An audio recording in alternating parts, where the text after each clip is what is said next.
everyone, welcome into another episode of the Inside Voice podcast. My name is Jess, and can I just start off by saying, thank the Lord, it is February. I've seen it all over social media. I totally agree with it. January is the longest year ever. Yes, year.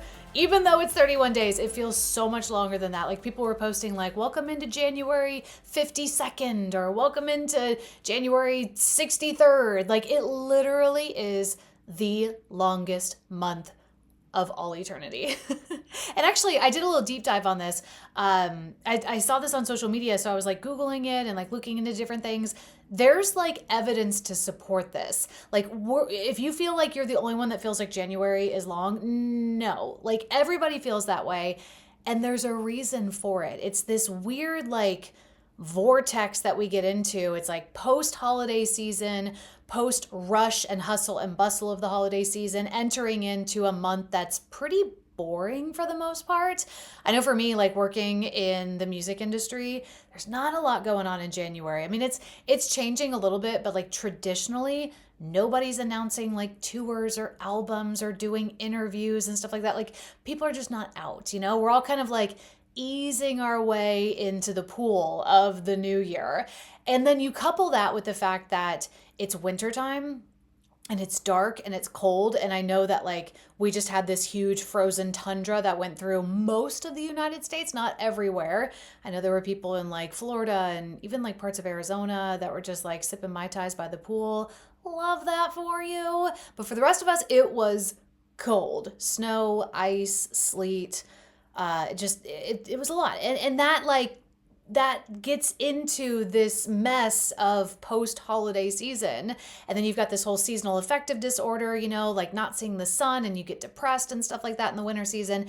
It makes for a very long month. And for so many people, like January is this weird, I know I should be doing things. I know I don't feel like doing things, so I feel guilty for not doing the things. And I'm trying to set these resolutions and I'm trying to be the best version of myself. I just don't have the energy to do it. I just want to be in my sweatpants and eat snacks. And there's nothing wrong with that.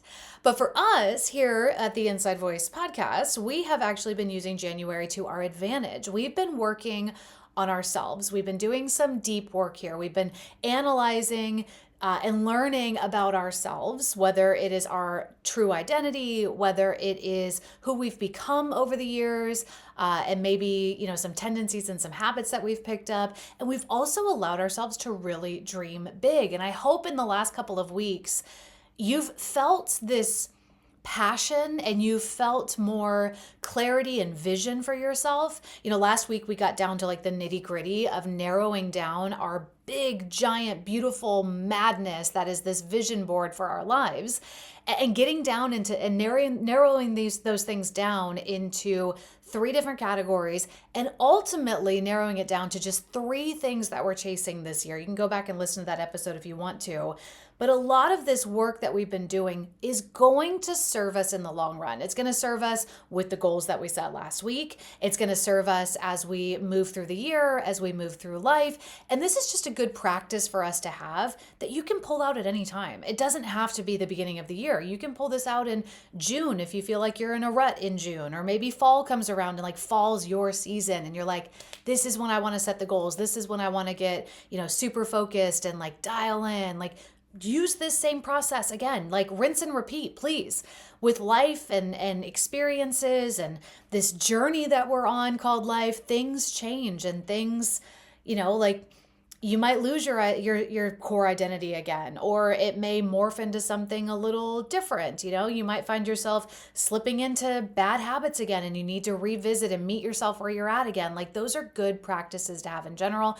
And honestly, I think just being able to dream big at any time is so good for you. Like that's a good practice to have as well. Just be hopeful and excited for yourself and for your future. So the work that we've been doing, you know, it has been a lot of work. I wanted to dive into like strategies and stuff like that this week, but I think we just need like a little boost. I think we need like a little bit of encouragement, a little bit of like a pat on the back, but also a little bit of a challenge.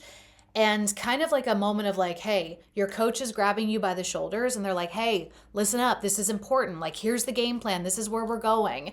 we need a moment like that. And as a former athlete in, organized sports, like I loved those moments where it was like, hey, dial in, okay? Doesn't matter what's happened in the past, doesn't matter what you think is going to happen in the future. We are in this moment right now. We're in this inning, we're in this quarter, we're on this down, like we're in this minute. You know what I mean? Like focus and dial in. And I think the last couple of weeks, you've probably learned a lot about yourself. You've learned, like I said, your true identity, and maybe that has sparked a desire to chase after things that really align with that core identity. Like maybe you've got a whole new vision for yourself of there's stuff that you want to do, stuff that really gets you excited because it speaks to who you are at your core.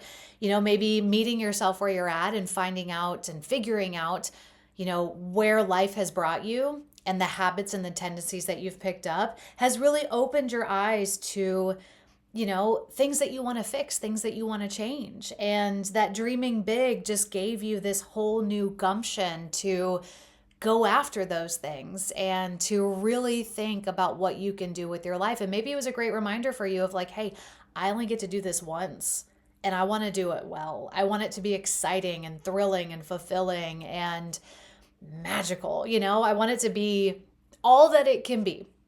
It's Ed Milet, who's a motivational speaker, personal development guy that I love. To me, he speaks like a coach, and that's one of the reasons why I love to listen to his podcast. But he's always talking about how when he gets to heaven and he's standing in front of God, he has this vision of God saying, hey, this is the Ed Milet that I designed. Like, this is you at your fullest potential. This is you having done everything that I set out for you to do. This is you leaning into everything that I had planned for you and just going all in for it. And he said, I want to be able to look at that person that God shows me and be like, I'm the closest I could be to it. If not the exact same version of it, it's like, I want to be as close. I want there to be no gaps between me and what God has prepared me for, designed me for, has destined for me, And I love that visual. I think it's so important for us to get excited about our life. We get this one life, and to live life with passion and with curiosity and with some gut and grit, a little bit of fearlessness and a little bit of tenacity, I think that's part of what makes this life so wonderful and beautiful. And I want to take a moment and I want to take this episode to remind you that you are fully capable of doing the things that you want to do. Like, please chase after them. But that's the thing, you got to chase after them. None of the work that we've done the last couple of weeks means a darn thing if you don't actually take action. There's that old tried and true saying that says, if you don't change, nothing changes. If something doesn't change, nothing changes. If anything doesn't change, there's no change that happens. Change has to happen in order for change to happen. Like, you're looking maybe at this future version of yourself and you're like, there's a big gap between where I'm at now and where I ultimately want to be. You close that gap with change. You close that gap with taking action. So please, if you're not exactly where you want to be, you have got to make moves to reach where you want to be, okay? Inaction, 99.9% of the time, is the reason why you are not where you want to be. Sure, there are things that can set you back. There can be trauma. There can be, things that happen that just derail you completely. I am not ruling those out. Like, that's part of the equation. That might be part of why you're not there. I experienced that. I lived that after my mom passed away. Like, I got to a place where I was not where I wanted to be because I was not in action. I was inactive. I allowed the gravity and the magnitude of what happened, and I'm not, belittling it at all. It was a big thing that happened when my mom passed away and how she passed away, but I allowed myself to become so small. I stopped chasing after things. I stopped trying things. Fear and anxiety really gripped my life. And I was so afraid of trying to do anything, not because I was afraid of failing, but because I was afraid of succeeding at it and taking my eye off the ball of other things that are important in my life, like the people in my life. You know what I mean? I will always live with a little bit of regret of like, I didn't do enough for my mom. And that's ultimately one of the reasons why she ended up doing what she did. She took her own life, and it's devastating and it's tragic. So much of the feelings that I had in the years after losing her, I just didn't want to do a dang thing, And it was that inaction that brought me to a place that I didn't want to be anymore. It brought me to a place where I didn't even recognize myself anymore, and it drove me nuts. So I had to start making changes. I had to start doing things for myself. I had to start chasing after things again, and pushing against anxiety and pushing against fear. And being in action is one of the ways that you get rid of that anxiety and get rid of that fear, because you're in motion. You know what I mean? It's like when you're on the high dive and all you have to do is jump. That's really all you do. But it's that fear and that anxiety that is holding you back. Like you are glued to that diving board. You don't want to dive off of it because you're stuck with fear.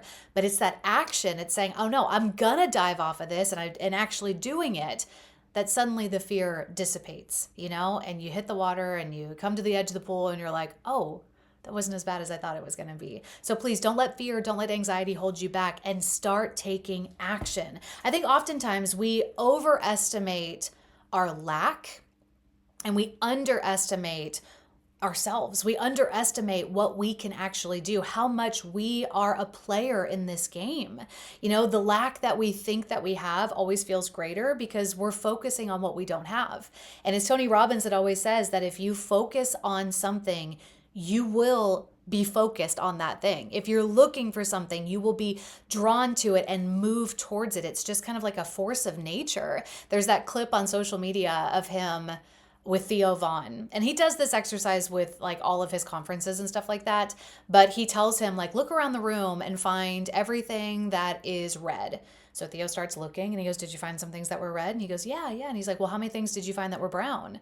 And Theo's like, I didn't find anything brown. Yeah, because you weren't focused on it. You weren't focused on finding brown things. You were focused on finding red things. And that's so true with us. If you're focusing on what you're lacking in life, if you're focusing on what hurt you in life, who betrayed you in life, if you're focusing on those negative things, they're gonna leave you stuck because they're not taking you anywhere. In fact, they're probably taking you to a place that you don't want to be. Like I said, with my experience, I was so focused on fear and anxiety that I stopped moving towards things that actually mattered to me. You know what I mean? So please don't be focused on the lack and be focused more on what you can do. I tell people this all the time. More often than not, it's what we do that makes the change that we want to see. It sounds crazy, but I think about like in marriages and relationships, oftentimes it's so easy to just blame the other person for all of the problems and say, well, they don't do this for me. They don't do that for me. I want this, but they don't give it to me. What if you started showing up giving those things? What if you started being what you wanted out of the relationship? What if you started being the change that you want to see? More often than not, and in my experience, that's when you start getting what you want. Because you're showing that other person essentially what it feels like to get those things. And gosh, they just want to reciprocate it because they love you too. But if you're demanding and being like, it's all your fault, the reason why we're so unhappy, then, oftentimes like it just doesn't go well. I'm not a marriage counselor. I just speak from personal experience. But don't underestimate how much of an impact that you can have on your own life.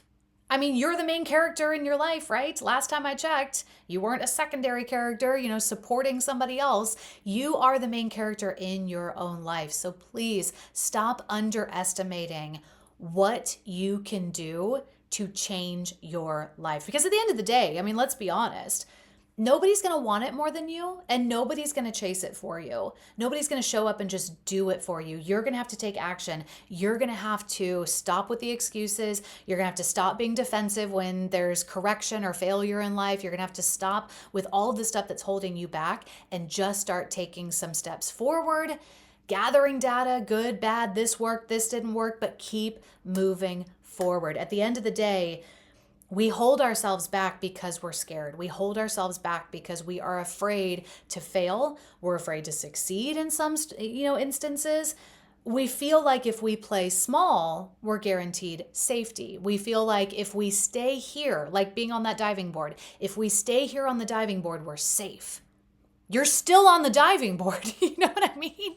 It's either you dive in the water or you climb back down, but either way, like you're still at that height that freaks you out.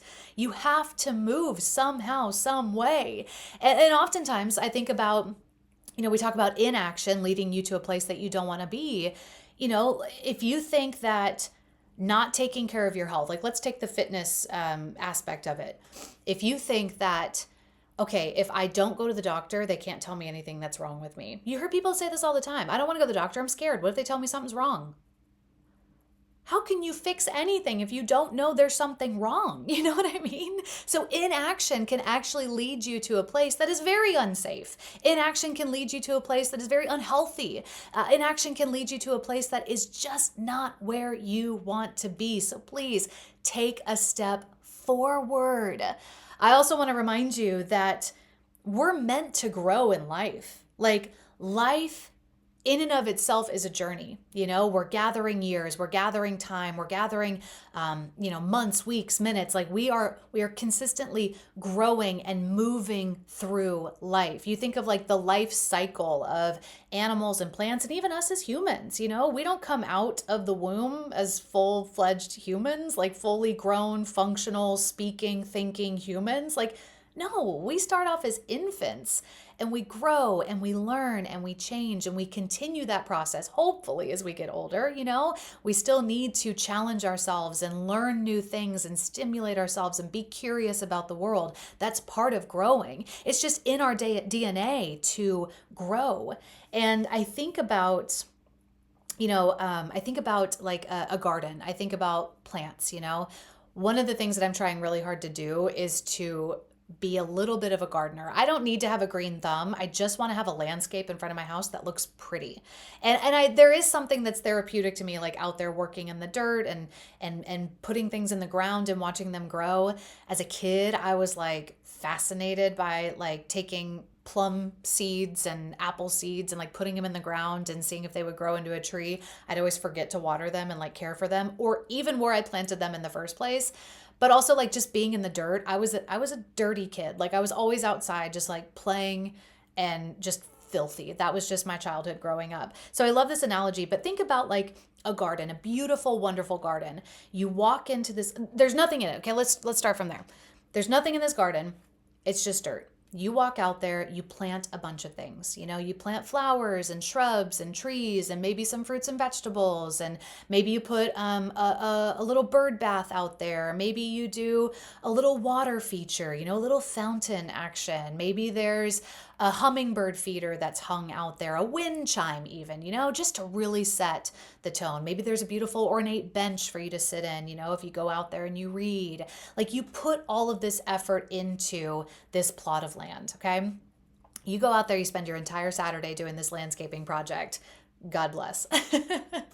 And then let's say that you come back the next day and check on it. And the week after that, you're checking on it. You're consistent with it. You're out there watering and you're pruning and you're, putting in shade where there needs to be shade if some things are getting scorched in the sun. And, maybe your vegetables are being attacked by some critters. So you put some chicken wire out there, like ultimately that place is going to grow and flourish and become exactly what you always envisioned it would be.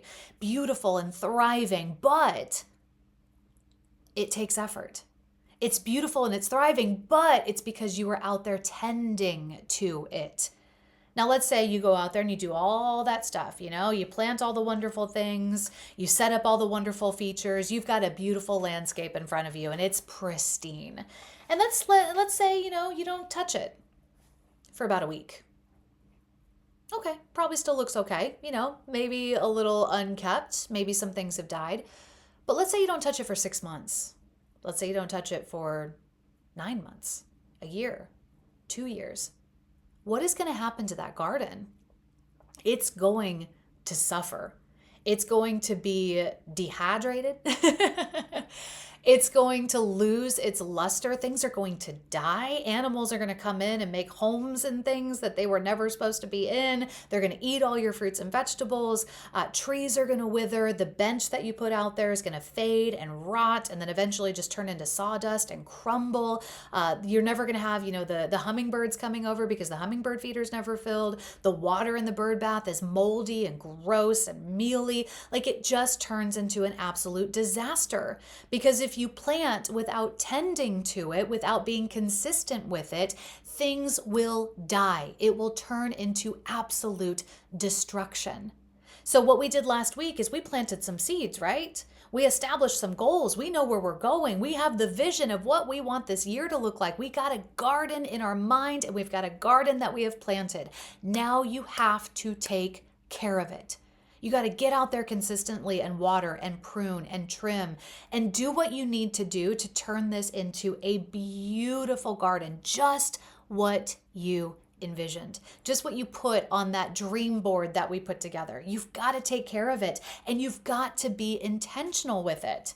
Why does this flower need to be pruned this way? And why does this tree need to be in the sun, only half of the day and not the full day? Like learning the finer things of how to care for that garden is going to serve you very well. The same thing with your goals.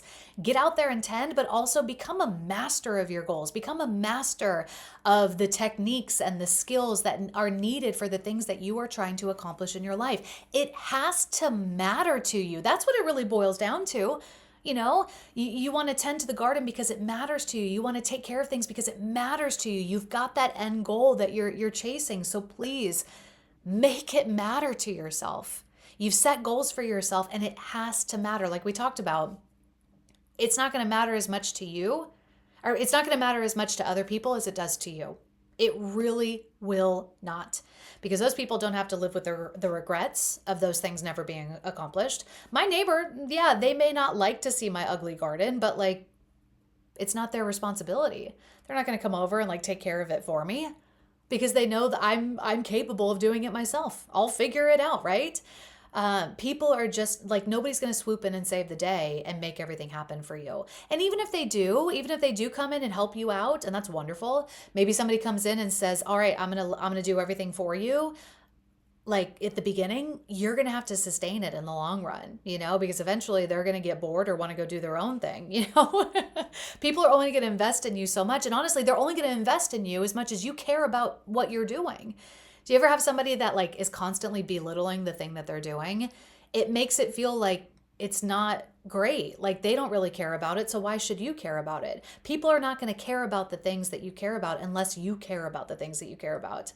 Have you ever been around somebody who's incredibly passionate about what they're doing? You feed off of that energy. Be that person and be that person in your own life. Gosh, if you won't, nobody else will. You know what I mean?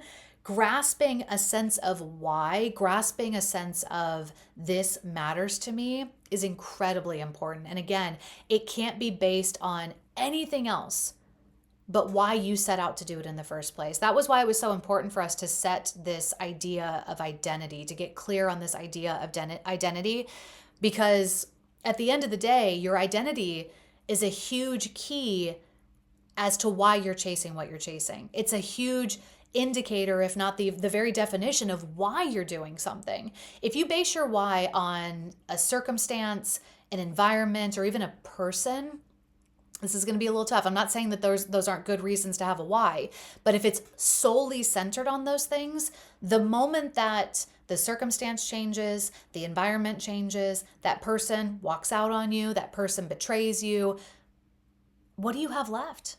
The vision crumbles. The goals crumble. The why crumbles because it was on something that wasn't at your core. You know what I mean? So it has to be something that matters to you, and it has to be something that comes from the inside of you. That's what the Inside Voice podcast is all about. So your why, like I said, it has to be rooted within you. And another reason why it has to be rooted within you and attached to your identity because of that alignment thing is also because it makes it a lot harder to quit, and it makes it a lot harder for you to make excuses when it's rooted inside of you. When you've gotten clear on who you are, your true identity, and you've also gotten clearer on your habits and your tendencies, like how you've become who you are today, when you get clear on those two things, it's like the the honesty that you have with yourself, the authenticity you have with yourself, the trust that you have in yourself makes it really hard for you to quit. Makes it really hard for you to say, I don't really feel like it today. No, you're going to do the thing because this is who you are. That's why identity is so important. So I just want to remind you, after all the work that we did in January, as you soldier on and as we get really clear on, discipline and motivation and habits and stuff, which we will get into in the next couple of weeks, I just want to encourage you to get started somehow, some way. Maybe the first thing that you can do is to get very clear on the why. Maybe write yourself a little mission statement. There's a reason why businesses have mission statements. There's a reason why we pay attention to like demographics and stuff in broadcast and in marketing and stuff like that. They always say that you should create or figure out and visualize your ideal customer. There's a reason for that. That's your why. That's why you're doing this business. That's what, you don't want to lose focus on those things. So maybe that's something that you can do this week, is to get really clear on the why. And it's okay if you're like, hey, I want to lose weight and get fit because I want to keep up with my kids. That is okay. But it's rooted in something deeper. It's that matters to you, to be active with your kids. That's something that matters to you. Again, if your kids couldn't care less, that doesn't matter because it matters to you. Does that make sense? So get that why figured out, start figuring out, a little bit of the direction that you want to head with these goals and stuff like that. But getting started and making those first moves, I feel like is so incredibly important. And I think if you can attach that to your why, the sky's the limit, There's scientific research that shows that changes that you make, novelty that goes into the brain, changes the brain. Like the brain is incredibly malleable. And so I think a lot of what we were doing this past month was really important for changing the way that you think about yourself, changing the way you think about life, changing the way that you think about your days, really altering your brain, because ultimately if you've been going down this path of a life that you don't want for yourself, which is just, status quo, binge watch, doom scroll, all that stuff. Like it's not really like thrilling and exciting, and you're looking for something thrilling and exciting. Making those changes starts to change your brain. And if you can change your brain and the way that you're operating up here, stemming from here, your heart, if you're operating your mind stemming from your heart, I feel like it's impossible to not make lasting change in your life. Okay. So we'll get into that next week. I just wanted to encourage you to get the engine started, to understand that you've got a lot of pull and a lot of push and a lot of weight in your own life, okay? Stop waiting for other people to do things for you. Stop waiting for this grand epiphany to happen in your life. Like just get moving. Start recognizing that changes that you make in your life are going to add up. Consistency compounds. It compounds into discipline. It compounds into confidence. Like if you can just show up every single day, that trumps motivation. Everybody's like, well, I'm not really motivated. I need something to motivate me, blah, blah, blah, blah, blah. No, you just need consistency because that wins out every day. Again, we'll get into habits and stuff like that. I'm getting way over ahead of myself, but don't underestimate the changes that you can make that make lasting changes in your life. Okay. Please make those changes. Don't let any of the work that we've done the last couple of weeks go to waste. And let's do this thing. Let's make this the best year ever. Now that we are finally out of January, we can start to get the ball rolling. I don't know, something about February finally being here. It's like fresh life. It's like new things. And it's filled with a lot of love. We got Valentine's Day coming up. So make it a good week for yourself. I hope this was like a boost of motivation for you. And again, I just want to remind you, like, change doesn't happen without change. Okay, so start making some changes. Get up, make one change in your daily routine that will push you towards your goal that day, and then commit to doing either the same thing the next day or something else the next day. But start making those steps towards what you want in life. And I think you'll be surprised at how much you can start to change, how much you can start to move, how much you can how much progress you can start to make even with the littlest changes, even if it's just progress of feeling excited, and passionate about something. Make it a good week for yourself. I'll see you next week.